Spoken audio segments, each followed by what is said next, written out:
وضو اور غسل کے متعلق مسائل چل رہے تھے۔ بسا اوقات انسان ایسی جگہ پر وضو کرتا ہے کہ جہاں وضو کی دعائیں پڑھنا مناسب ہے یا نہیں، جیسے اٹیچ باتھ روم ہے، وہاں اگر وضو کر رہا ہے تو وہاں دعا پڑھیں گے یا نہیں پڑھیں گے؟ اس کا جواب یہ ہے کہ اگر انسان کپڑوں کی حالت میں ہے اور وضو کر رہا ہے تو اس وقت دیکھنا ہے کہ سامنے ناپاکی وغیرہ ہے کہ نہیں ہے۔ اگر پیشاب وغیرہ اس وقت جگہ پر نہیں ہے تو پھر انسان اپنی زبان سے دعائیں پڑھ سکتا ہے، لیکن اگر ناپاکی دوسرے حصے میں سامنے میں موجود ہے تو اس وقت زبان سے دعائیں نہیں پڑھنی چاہیے بلکہ دل سے پڑھنی چاہیے۔ ٹھیک اسی طرح بدن پر اگر کوئی لباس نہیں ہے اور وہ وضو یا غسل کر رہا ہے تو اس وقت ابھی زبان سے دعائیں نہیں پڑھنی چاہیے بلکہ دل کے اندر دعا پڑھنی چاہیے۔ اور اٹیچ باتھ روم کے اندر بھی وضو بنا سکتے ہیں، اس میں کوئی حرج نہیں ہے، اس کا وضو درست ہو جائے گا۔ غسل خانے کے اندر یا استنجا خانے کے اندر باتیں کرنا کیسا ہے؟ جائز ہے یا ناجائز ہے؟ جائز ہے۔ ناجائز سمجھنا اس کو غلط ہے، لیکن بلا ضرورت باتیں وہاں کرنا مناسب نہیں ہے کیونکہ وہ شیاطین کی جگہ ہے۔ اس لیے اللہ کے نبی صلی اللہ علیہ وسلم نے حکم فرمایا کہ جب وہاں انسان داخل ہو تو دعا پڑھ کر کے داخل ہو، اللہم انی اعوذ بک من الخبث والخبائث، کہ خبیث مرد شیاطین اور خبیث عورتیں شیاطین کی قسم کی جتنی بھی ہیں ان سے اللہ تعالی ہماری حفاظت فرمائے، کیونکہ انسان اس جگہ پر جاتا ہے اور اس کا بدن اور سطر کا حصہ کھلا رہتا ہے تو یہ شیاطین اس کے ساتھ کھیلتا رہتا ہے۔ تو جب تک بغیر دعا کے انسان داخل ہوتا ہے تو یہ حرکتیں اس کے ساتھ ہوتی رہتی ہیں، پھر اس کے بعد یہ خارجی اثرات وغیرہ، یہ بیماریاں وہم کی، شک کی وہاں سے پیدا ہوتی ہیں۔ اس لیے انسان کو چاہیے کہ دعا پڑھ کر کے جائے۔ جب وہ دعا پڑھ کر کے جاتا ہے اور پھر اپنا کپڑا اتارتا ہے تو پھر شیاطین کے درمیان آڑ کر دی جاتی ہے اور وہ ان کی حرکتوں سے محفوظ رہتا ہے۔ پھر اللہ تعالیٰ نے کیسی شاندار دعا اپنے نبی کے ذریعے ہم کو سکھائی، الحمدللہ الذی عافانی اللہم انی اعوذ بک من الخبث والخبائث۔ یہ پناہ مانگنے کے انسان اللہ کی پناہ میں چلا گیا تو اب اس کے ساتھ کوئی غلط حرکت ہو نہیں سکتی۔ اور اس کے بعد جب باہر نکلے، الحمدللہ، تمام تعریف اللہ کی۔ بہت سی دعاؤں کے شروع میں، روایتوں میں، احادیث میں غفرانک کا لفظ ملتا ہے۔ غفرانک کا مطلب ہے اے اللہ میں معافی چاہتا ہوں۔ وہاں سے آنے کے بعد معافی چاہنے کا کیا مطلب ہے؟ معافی چاہی اس بات پر جاتی ہے کہ تکلیف دہ چیز اذهب عني الاذى، کہ ایک تکلیف دہ چیز عافیت کے ساتھ تو نے ہم سے دور کر دی ہے، کیونکہ جن کا پیشاب اگر رک جاتا ہے وہ کتنی خطرناک تکلیف میں مبتلا ہو جاتے ہیں۔ تو اللہ تعالیٰ نے اس کے ذریعے ہمیں کتنی خطرناک تکلیف سے نجات دی ہے۔ تو انسان اس وقت اللہ تعالیٰ کی تعریف کرنا چاہیے، مگر جیسی تعریف ہونی چاہیے انسان کر نہیں سکتا۔ اس لیے اللہ کے نبی صلی اللہ علیہ وسلم نے سب سے پہلا لفظ ہوا غفرانک، اے اللہ میں معافی چاہتا ہوں، جو تو نے مجھے عافیت بخشی ہے اور خطرناک تکلیف دہ چیز کو دور کیا ہے، اس پر جو مجھے تعریف تیری کرنی چاہیے تھی میں نہیں کر پاتا ہوں، اس لیے میں معافی چاہتا ہوں۔ اس لیے غفرانک کا لفظ بھی ہے۔ الحمدللہ، تمام تعریف اس اللہ کے لیے ہے جس نے ہماری طرف سے تکلیف دینے والی چیز کو دور کر دیا، وعافانی، اور عافیت بخشی کہ کوئی تکلیف نہیں ہوئی۔ تو کتنی بہترین مسنون دعائیں ہم کو اللہ تعالیٰ نے اللہ کے نبی صلی اللہ علیہ وسلم کے ذریعے سکھائی ہے۔ خیر، اس کے علاوہ کچھ مسائل ہیں۔ وضو کرنے کے لیے اور غسل کرنے کے لیے پانی کیسا ہو؟ تو اس کے لیے سمجھنا ہے کہ پانی ناپاک کب ہوتا ہے۔ تھوڑا پانی اگر اس کے اندر ایک قطرہ بھی ناپاکی کا گر گیا، پانی ناپاک ہو جائے گا۔ 10 لیٹر پانی ہے، ایک قطرہ پیشاب کا اندر گر گیا، پانی ناپاک ہو جائے گا۔ تو تھوڑا پانی تھوڑی ناپاکی کے گرنے سے بھی ناپاک ہو جاتا ہے، اور زیادہ پانی ناپاکی کتنی بھی اس میں گر جائے لیکن جب تک ناپاکی کا اثر اس میں ظاہر نہ ہو اور بدبو وغیرہ پیدا نہ ہو تب تک زیادہ پانی ناپاک نہیں ہوتا۔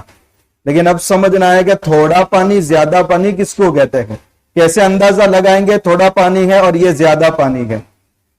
اس کا اندازہ پیمائش کے ذریعے مفتیان کرام نے لگایا ہے. پانی کا پھیلاؤ کتنے اندر ہے وہ دیکھا جائے گا. وہ پیمائش 15 بائی 15 فٹ اتنے ایریے کے اندر اگر پانی پھیلا ہوا ہے، مسجد میں حوض بنا ہوا ہے، یا کہیں تالاب ہے، یا کہیں سمندر ہے، یا سوئمنگ پول ہے، 15 بائی 15 فٹ یا اس سے زیادہ اگر اس کی لمبائی چوڑائی بنتی ہے تو سمجھ لو یہ پانی زیادہ ہے. گہرائی نہیں دیکھی جائے گی. ہاں، اگر پانی کی پیمائش کا حصہ 5 بائی 5 ہے اور گہرائی بہت زیادہ ہے، گہرائی نہیں دیکھیں گے، لمبائی چوڑائی ملا کر 15 بائی 15 ہونا چاہیے. اگر اتنا ہو جاتا ہے تو سمجھ لو وہ پانی زیادہ ہے. اب اس پانی کے اندر اگر ناپاکی گر جاتی ہے تو وہ پانی اس وقت تک ناپاک نہیں ہوگا جب تک ناپاکی کا اثر اس میں ظاہر نہ ہو. اس کے علاوہ 15 بائی 15 فٹ کے علاوہ اگر کم پانی ہے وہ پانی پھر ناپاک ہو جاتا ہے. چاہے ایک قطرہ پیشاب کا گر گیا ہو، یا بندر نے پیشاب کر لیا ہو، یا بلی نے پیشاب کر لیا ہو، فوراً وہ پانی ناپاک ہو جائے گا. اس لیے اگر 15 لیٹر ہے، کتنا لیٹر ہے لیٹر بھی نہیں دیکھیں گے، پانی کا پھیلاؤ دیکھا جائے گا. تو زیادہ پانی جب تک ناپاکی کا اثر اس میں پیدا نہیں ہوتا اس وقت تک ناپاک نہیں ہوگا. سوئمنگ پول بہت سی مرتبہ لوگ نہانے اس میں اترتے ہیں، پیشاب بھی کر لیتے ہیں، تو وہ پانی سے وضو کر سکتے ہیں یا نہیں؟ تو جب تک پیشاب کی ناپاکی کا اثر اس میں نظر نہیں آتا، اکثر نہیں آتا، پانی پاکی لوگ سمجھتے ہیں، تو اس کا پھیلاؤ اگر 15 بائی 15 فٹ یا اس سے زیادہ ہے تو وہ پانی پاک ہی رہے گا، چاہے 10 لوگ پیشاب کریں.